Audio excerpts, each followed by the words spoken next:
చెప్పకుండా సర్ప్రైజ్‌గా ఊరికెళ్తున్నాను అని చెప్పేసి చెప్పాను కదా! ఇంకా ఫైనల్‌గా నేను ఊరు దగ్గరికైతే రీచ్ అయిపోయానండి. ఈ ఊరు దాటితే మా ఊరైతే వచ్చేస్తుందనమాట. సో, పొలాలైతే భలే ఉన్నాయి కదా! ఇప్పుడిప్పుడే నాట్లయితే మళ్ళీ రెండోసారి స్టార్ట్ చేస్తున్నారు. నేను 10:45కి అట్లా అయితే బస్ ఎక్కానండి. కరెక్ట్‌గా 12:30కంతా కూడా ఊర్లో అయితే దిగేశాననమాట. ఇంకా రుత్విక్ అయితే బయట ఆడుకుంటా ఉన్నాడు. చూసి షాక్ ఎవరో అనుకుంటూ అక్కడే నిలబడిపోయాడు.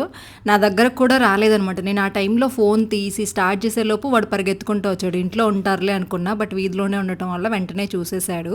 సో, ఫుల్ ఇంకా షాక్ అయిపోయి పరిగెత్తుకుంటూ లోపలికెళ్ళి అమ్మ వాళ్ళని అందరిని పిలుచుకొచ్చారు. వాళ్ళైతే ఇంక నేను రానని చెప్పేసి అయితే అనుకున్నారంట. ఇంకా సడన్‌గా చూసేసి షాక్ అయిపోయారు. ఎందుకంటే ఎల్లుండి మళ్ళీ ఊరికెళ్ళిపోవాలి కదా! పొద్దున్నే కూడా 2, 3 సార్లు ఫోన్ చేశారు. ఇంక నేను ఫోన్ లిఫ్ట్ చేయలేదు. ఇంక వాళ్ళు ఫిక్స్ అయిపోయారు. ఈ రోజు కూడా రావట్లేదు. ఫోన్ ఎత్తితే తిడతామని చెప్పేసి ఫోన్ ఎత్తట్లేదని అనుకున్నారంట. ఇంక రుత్విక్ అయితే ఫుల్ సర్ప్రైజ్ అయిపోయాడు. లౌక్య కూడా హ్యాపీ ఫీల్ అయింది. సో, ఒక నెల, 2 నెలలు మనం పిల్లల్ని చూడకపోతే చాలా పెద్దగా అయిపోయినట్లు అనిపిస్తారు కదండీ! రుత్విక్ చూడండి ఇంచుమించు నా హైట్ వచ్చేసాడు. లౌక్య కూడా భలే ఉంది. పెద్దగా అయిపోయినట్లు అనిపించిందనమాట ఒక నెల రోజులు పొద్దున్నే ఇంక 10 గంటలకల్లా బస్ కాబట్టి 9 గంటల నుంచి ఇంట్లో ఇంకా వీడియోస్ అవి షూట్ చేసుకొని, ఎడిటింగ్ చేసుకొని, షెడ్యూల్ చేసుకొని వచ్చేసరికి లేట్ అయిపోయింది. ఇంకా టిఫిన్ కూడా తినలేదనమాట. సురేష్ గారు ఇంకా ఆర్టీసీలో జ్యూస్ ఏదో తీసిచ్చారు.